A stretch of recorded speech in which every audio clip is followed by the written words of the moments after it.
Motivation liegt. It told you that one day you'd wake up feeling ready. That the right surge of inspiration would finally carry you to the life you keep promising yourself. So you collected the quotes. You watched the speeches. You felt the fire for an afternoon. And then the feeling faded the way it always does. The plan died with it. And quietly you decided the problem was you. That you just weren't built for it. That was the lie working exactly as designed. Here is the truth no one selling you motivation wants you to hear. The men you admire are not more motivated than you. They wake up tired too. They've simply stopped waiting to feel like it. They built something motivation could never give them, discipline. The quiet, unglamorous engine that runs whether you feel like it or not. The Stoics figured this out 2,000 years ago with no gurus and no playlists. In the next few minutes I'll give you 6 truths that free you from waiting for a feeling that isn't coming. Stay to the end because the 6th truth turns discipline from a struggle into who you simply are. Understand what motivation actually is. It's an emotion. And like every emotion, it comes and goes on its own schedule, not yours. You felt it on January 1st. Then on a gray Tuesday after bad sleep, the feeling was gone, and so was the plan that leaned on it. That's not a personal failure. That's just how feelings work. They were never built to hold weight. Discipline is different. It doesn't ask how you feel. It asks what you decided. You made the decision once in advance and now it just gets carried out. No vote required. Marcus Aurelius dragged himself out of bed on principle, not on some wave of inspiration. He wrote, "At dawn, when you have trouble getting out of bed, tell yourself, I have to go to work as a human being. What do I have to complain of? If I'm going to do what I was born for." He didn't wait to feel like it. He reminded himself what he was for, and moved. Watch 2 men set the same alarm for 5 a.m. When it goes off, the first one asks the fatal question. Do I feel like getting up? And in that half-asleep, defenseless moment, the answer is always no. He's lost before his eyes are open. The second man never asks. He made the decision last night. The alarm isn't a question to him. It's the signal to move. Seneca named the same trap. Most powerful is he who has himself in his own power. Not the man with the most fire. The man who needs none of it. The action. Stop asking, do I feel like it? That question betrays you every time. Replace it with one sentence. I already decided. Then move your body before your mind can talk you out of it. Motivation makes you set a goal. Discipline makes you build a system, and the system is what carries you. A goal is a wish pointed at the future. I want to be fit. I want to be successful. Wishes feel wonderful and do nothing, because on any given day you don't execute your goal. You execute your routine. And if your routine runs on willpower and good moods, it collapses the first hard day. The Stoics cared more about practice than intention. They called it ascesis, training.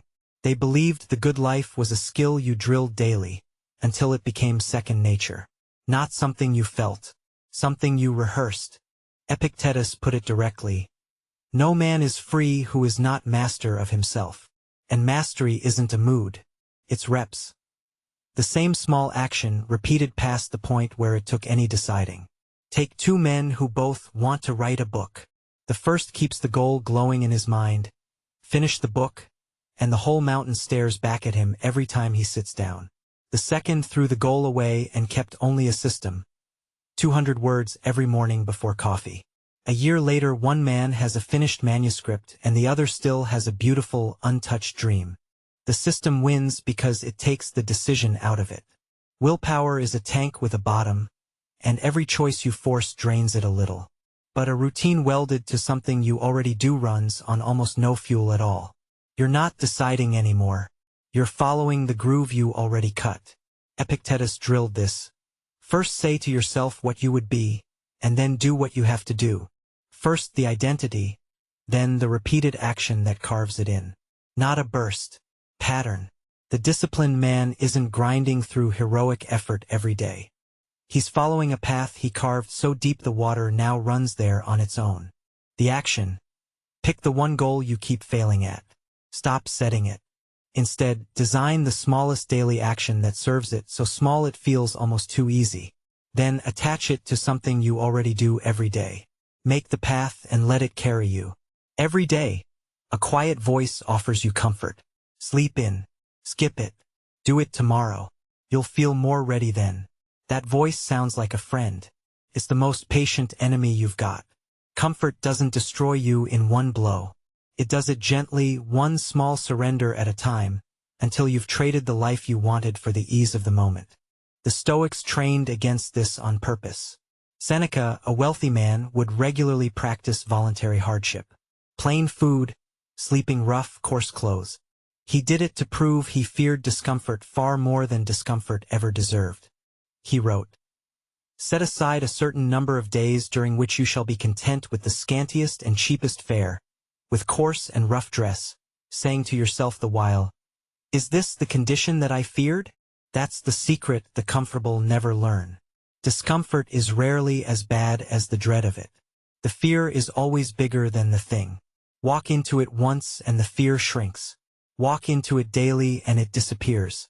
Every promise comfort makes is a loan at a brutal interest rate, and the bill always comes due in the currency of the man you didn't become. There's a deeper trap here. The more you obey the comfort voice, the louder it gets. But it runs the other way too, and this is the whole game. Every time you override it, it loses a little of its authority over you." Seneca was blunt about where softness leads. A man who has not been afflicted cannot be sure of himself. He has never been put to the proof. Comfort denies you the proof. Voluntary hardship hands it to you, before life forces it on you unprepared. The action. Each day, choose one small discomfort on purpose. The cold finish to your shower. The set you don't want to do. Do it deliberately. You're not punishing yourself. You're proving you're bigger than the voice that keeps begging you to stay soft. Here's the lie comfort sells hardest. That discipline is a prison and indulgence is freedom. It's exactly backwards. Watch the man with no discipline. He isn't free. He's a slave to his cravings, his phone, his next dopamine hit. He can't keep a promise to himself. He gets dragged through his own day by whatever pulls hardest in the moment. That's being owned by everything at once. Now watch the disciplined man. He decides and his body obeys. He says no and means it. His attention, his time, his appetite all answer to him. He's the rare man who actually gets to choose his life. Epictetus, who was born a slave and understood freedom better than any free man, taught, "Is freedom anything else than the power to live as we choose? Nothing else. And you can't live as you choose if you can't make yourself do what you've chosen." This is why the disciplined man is so often calm, and the indulgent man so often anxious. A lot of anxiety is just the feeling of being out of control of yourself, pulled in 10 directions, wanting and giving in. Discipline quiets that storm because it puts one hand firmly back on the wheel. There's no peace in a house where the master takes orders from the servants. Epictetus drove it home. He is free who lives as he wishes to live, who is neither subject to compulsion nor to hindrance, whose impulses are not thwarted. Freedom isn't the absence of rules. It's the presence of self-command. A river with no banks isn't free. It's a swamp. Give it banks and it carves canyons. Discipline is the banks. It gives your power somewhere to go. The action. Name the one thing that currently owns you. The scroll, the snooze, the snack, the substance. This week, take it back. Each act of discipline isn't a loss of freedom. It's you reclaiming a piece of your life that something else had been running. Anyone can perform on a good day. The good day isn't where your life is built. Your life is built on the bad days. The day the feeling never showed up. The day everything in you said not today. What you do on that day is the whole difference between the man you want to be and the man making excuses. Because here's the thing. The days you least feel like showing up are the exact days that build the most. Not because of what you get done. Because of what you prove to yourself. Every time you act against the resistance, you tell your own mind one thing. I'm the one in charge here. Marcus Aurelius reminded himself that obstacles weren't interruptions to the work. They were the work. He wrote, "The impediment to action advances action. What stands in the way becomes the way." The bad day isn't blocking your discipline. The bad day is your discipline. That's where it actually gets forged. Think about what really separates two men a year from now. The gap opens entirely on the bad days. One man, feeling flat, takes the day off, just this once. The other, feeling exactly as flat, shows up and grinds out a quiet, half-strength session. Multiply that across 300 bad days and you get two completely different men. And here's the mechanism most men miss. Every time you show up despite not feeling like it, you teach your brain a lesson. Feelings don't get a vote. Do that enough and something shifts for good. The bad mood still comes, but it stops deciding the outcome. Seneca knew the value of the hard stretch. It is not because things are difficult that we do not dare. It is because we do not dare that things are difficult. The action. The next time you feel zero desire to do the thing, that's your signal, not your excuse. Do it small. Do it badly if you have to, but do it. 5 minutes counts. Showing up half strength on a hard day beats full strength on an easy one. Every time. Never break the chain on the days that count most. Here is the truth that holds up all the others, and changes everything once you see it. You're not trying to have discipline. You're trying to become a disciplined person. There's a difference, and it's the whole game. As long as discipline is something you summon for each task, it'll always feel like a fight. But the moment it becomes your identity, simply who you are, the fight ends. Disciplined people don't agonize over the morning workout.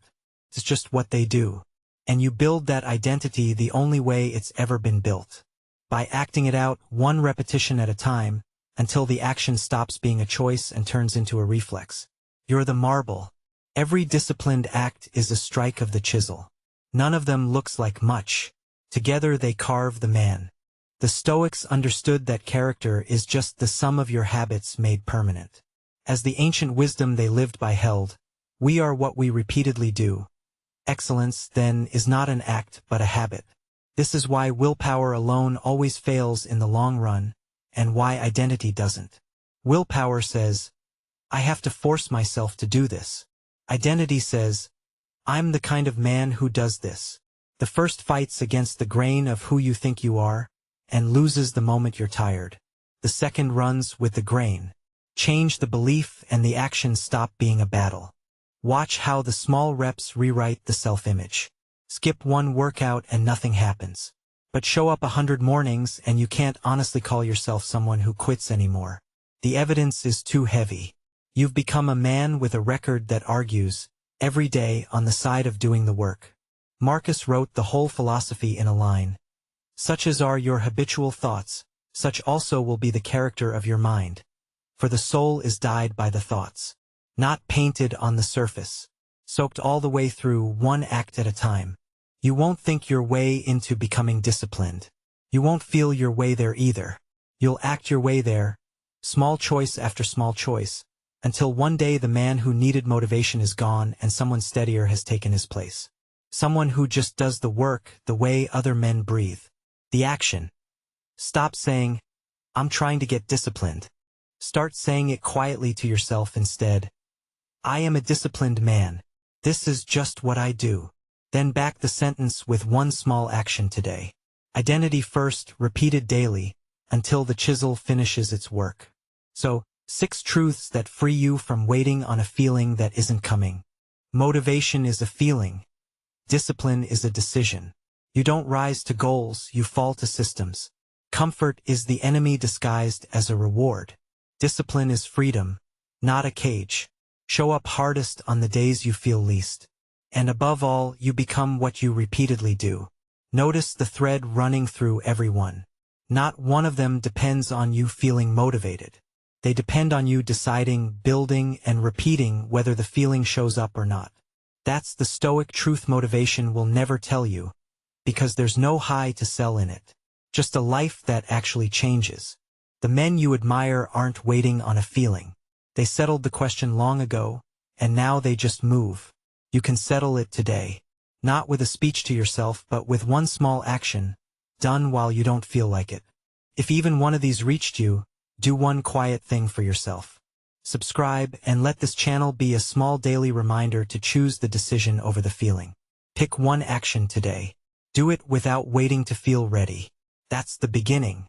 And remember, discipline is just love for your future self, paid in advance, on the days it's hardest to give.